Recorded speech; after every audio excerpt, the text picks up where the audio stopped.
ഒരു സന്തോഷ വാർത്ത പറയാനാണ് വിളിപ്പിച്ചത്. സുധിയെ ഈ പ്രതിസന്ധിയിൽ നിന്നും കരകയറ്റാൻ ഒരു വഴി കണ്ടുപിടിച്ചു.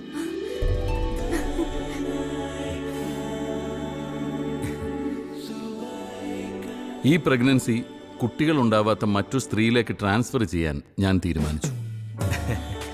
സാറിന് പുണ്യം കിട്ടും സാറേ. നീയല്ലേ പറഞ്ഞത് കുറച്ചുകൂടെ മനുഷ്യത്വം വേണം ഡോക്ടർക്കെന്ന്.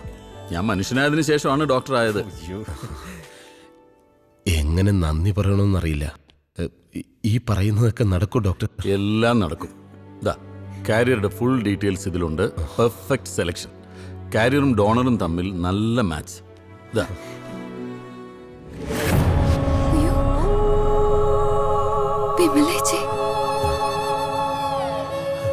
എന്താ, എന്തു പറ്റി? സർ, ഈ വിമല ഇവന്റെ സ്വന്തം സഹോദരിയാ. അപ്പോ സഹോദരിയിലേക്ക് ട്രാൻസ്ഫർ ചെയ്യാന്ന് പറഞ്ഞാല് സോ വാട്ട്? സുധീന്ദ്രന്റെ വയറ്റിൽ വളരുന്ന ഭ്രൂണം ഒരു പുരുഷന്റെ ബീജവും മറ്റൊരു സ്ത്രീയുടെ അണ്ടവും സംയോജിപ്പിച്ചുണ്ടാക്കിയതാണ്. അത് സഹോദരിയിലേക്ക് ട്രാൻസ്ഫർ ചെയ്യുന്നതുകൊണ്ട് എന്താ കുഴപ്പം? അല്ല ഡോക്ടർ, ഇതെന്റെ വീട്ടുകാരൊക്കെ അറിയില്ലേ? സുധീന്ദ്ര, ഇത് നമ്മൾ 4 പേരും അല്ലാതെ മറ്റൊരാൾ അറിയാൻ പോകുന്നില്ല. എനിക്കെന്തോ വല്ലാതെ പേടി തോന്നുന്നു ഡോക്ടർ. നിനക്ക് എന്റെ കഴിവിൽ വിശ്വാസമുണ്ടോ? മറ്റാരെക്കാളും ഡോക്ടർ എനിക്ക് വിശ്വാസ. പക്ഷേ എനിക്കൊരു തീരുമാനം എടുക്കാൻ കഴിയുന്നില്ല ഡോക്ടർ.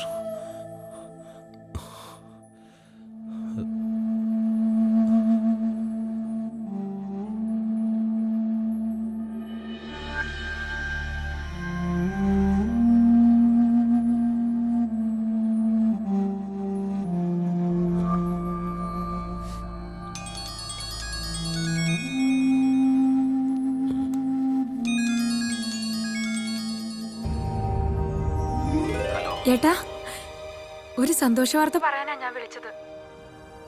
അതെ, എനിക്കൊരു കുഞ്ഞിനെ കിട്ടാൻ പോവാ. മഹേഷ് ഡോക്ടർ എന്നെയും ചേട്ടനെയും വിളിച്ച് കുറെ ടെസ്റ്റ് ഒക്കെ നടത്തി. ഹലോ ഏട്ടാ, ഏട്ടാ, ഏട്ടനെന്തൊന്നും മിണ്ടാത്തെ? എനിക്ക് ഒരിക്കലും ഒരു കുഞ്ഞിനെ കിട്ടുമെന്ന് വിചാരിച്ചല്ല. എന്റെ ജീവിതത്തിനൊരു അർത്ഥം ഉണ്ടായിരിക്കുന്നു. അച്ഛന്റെ സ്ഥാനത്ത് ഏട്ടനേ ഉള്ളൂ. ഓപ്പറേഷന് മുമ്പ് ഏട്ടൻ ഇവിടെ എത്തണം, എന്റെ അരികിലുണ്ടാകണം. നീ സമാധാനായിട്ടിരിക്കെ, ഞാൻ നിന്റെ അടുത്തുണ്ടാവും. ഏട്ടാ, ഞാനിപ്പോ എന്തു ഭാഗ്യവതിയാ. എന്റെ വയറ്റിലൊരു കുഞ്ഞു പിറക്കാൻ പോവുക. ഈ ജീവൻ തന്നെ അവസാനിപ്പിക്കണമെന്ന് ഞാൻ പലപ്പോഴും ആലോചിച്ചിട്ടുണ്ട്. ഒടുവിൽ എന്റെ പ്രാർത്ഥന ഈശ്വരൻ കേട്ടു. ഏട്ടന് സന്തോഷമായല്ലോ. റോയ്, നമ്മുടെ സർജറി മുഴുവൻ റെക്കോർഡ് ചെയ്യണം. It's A part of medical history. ഈ ഫസ്റ്റ് കാരിയറും സെക്കൻഡ് കാരിയറും തമ്മിൽ ഇത്ര ഒരു പെർഫെക്റ്റ് മാച്ച് ആയ സ്ഥിതിക്ക് പിന്നെ മറ്റു കോംപ്ലിക്കേഷൻസ് ഒന്നും ഉണ്ടാവില്ല അല്ലേ? മഹേഷ്, നിങ്ങൾ അയച്ച റിപ്പോർട്ട് ഞാൻ കണ്ടു. വിമലയ്ക്ക് ചില ജനിതക വൈകല്യങ്ങളുണ്ട്. രണ്ടുപേരും ഒരേ ഗർഭപാത്രത്തിൽ പിറന്നവരാ. അതെ, പക്ഷേ നിശ്ചയിച്ച സമയത്തിനുള്ളിൽ ട്രാൻസ്ഫർ നടന്നില്ലെങ്കിൽ ഫസ്റ്റ് കാരിയർക്കോ ഭ്രൂണത്തിനോ മരണം സംഭവിക്കാം. കാരിയറുടെ ഹെൽത്ത് കണ്ടീഷൻസ് സാറ്റിസ്ഫൈഡ് ആണ്. ആർട്ടിഫിഷ്യൽ പൊക്കിൽ കൂടി സെക്കൻഡ് കാരിയറുടെ നാഭിയുമായി ബന്ധിച്ച് കഴിഞ്ഞാൽ കേവലം 10 സെക്കൻഡിനുള്ളിൽ ഭ്രൂണത്തിൽ നിന്നുള്ള ബ്രീത്തിങ് ആരംഭിക്കും. ആ 10 സെക്കൻഡിനുള്ളിൽ ഒറിജിനൽ പൊക്കിൽ കൂടി കട്ട് ചെയ്യണം. Is it possible? എന്താ, ഭയം തോന്നുന്നുണ്ടോ? ഇല്ല, അങ്ങയുടെ വാക്ക് കേട്ടപ്പോ ഒന്ന് സംശയിച്ചു. ഈ കോംപ്ലിക്കേഷൻസിനെ കുറിച്ചൊക്കെ ഫസ്റ്റ് കാരിയർ ബോധവാനാണ്. അയാൾക്ക് വേണ്ടുന്ന ആത്മവിശ്വാസം നമ്മൾ പകർന്നു കൊടുക്കണം. എന്തെങ്കിലും കൈപ്പിഴ പറ്റിയാൽ നാളെ നമ്മൾ ഒരുപാട് പേരുടെ ചോദ്യങ്ങൾക്ക് ഉത്തരം പറയേണ്ടി വരും. ഒന്നും സംഭവിക്കില്ല രവി, നിന്റെ കഴിവിൽ എനിക്ക് പൂർണ്ണ വിശ്വാസം. കഴിവ് ദൈവത്തിൻ്റെയാണ്. ഞാനും നീയും അദ്ദേഹത്തിന്റെ കയ്യിലെ ഉപകരണങ്ങൾ മാത്രം. ഞാൻ പറഞ്ഞത് കേട്ടല്ലോ. 24 മണിക്കൂറിനുള്ളിൽ ആ കുഞ്ഞിനെ നശിപ്പിക്കണം. അതിന് സുധീന്ദ്രന്റെ ജീവൻ എടുത്തേ മതിയാവുമെങ്കിൽ അങ്ങനെ ഒരു തെളിവും ബാക്കി വെച്ചേക്കരുത്. ഓക്കെ?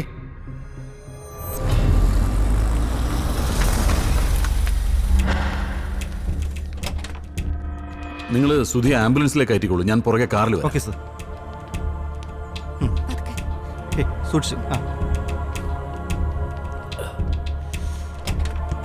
കേറിക്കോളൂ.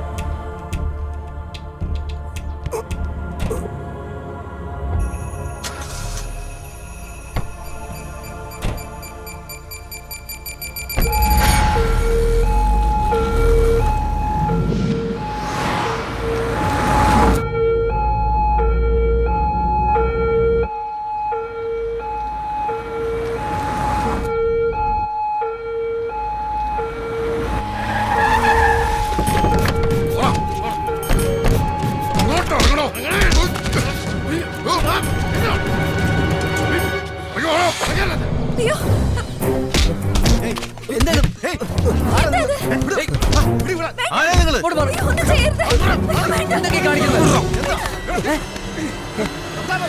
സുധിയേട്ടാ. അയ്യോ. അവരെ വിടാനാ പറഞ്ഞേ.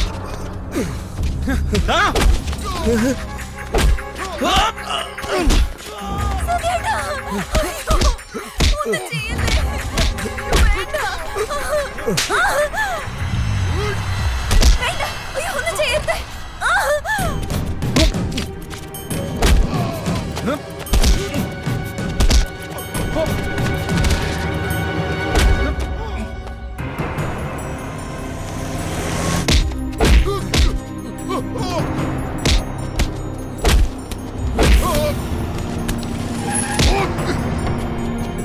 അയ്യോ. ഒന്നും ചെയ്യല്ലേ. അവരൊന്നും ചെയ്യരുത്. അവരെ ഉപദ്രവിക്കരുതെന്നാ പറഞ്ഞത്. ഓടാ അങ്ങോട്ട്.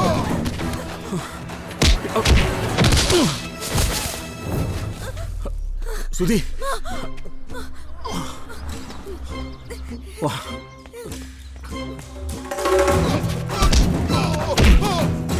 മലവിക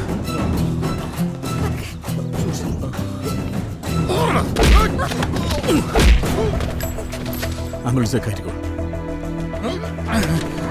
ഡോക്ടർ അവനെ കൊണ്ടുപോക്കോ. പൊയ്ക്കോ ഡോക്ടറെ.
ആ ഡോക്ടർ, ഇതാണ് പ്രഭാകരൻ, വിമലയുടെ ഹസ്ബൻഡ്. നമസ്കാരം.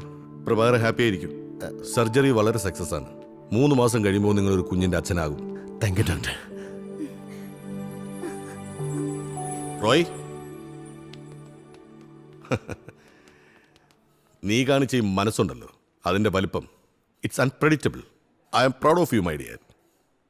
നീ ശാസ്ത്രജ്ഞൻ മാത്രമല്ല, നല്ലൊരു മനുഷ്യനും കൂടിയാണ്. അതുകൊണ്ടാണല്ലോ നിന്റെ ഏറ്റവും വലിയ അംബീഷൻ സക്സസ് ആവുന്നതിന് തൊട്ട് മുമ്പ് മനുഷ്യത്വത്തിന്റെ പേരിൽ നീ പിന്മാറിയത്. I really proud of you. Thank you Ravi, thank U.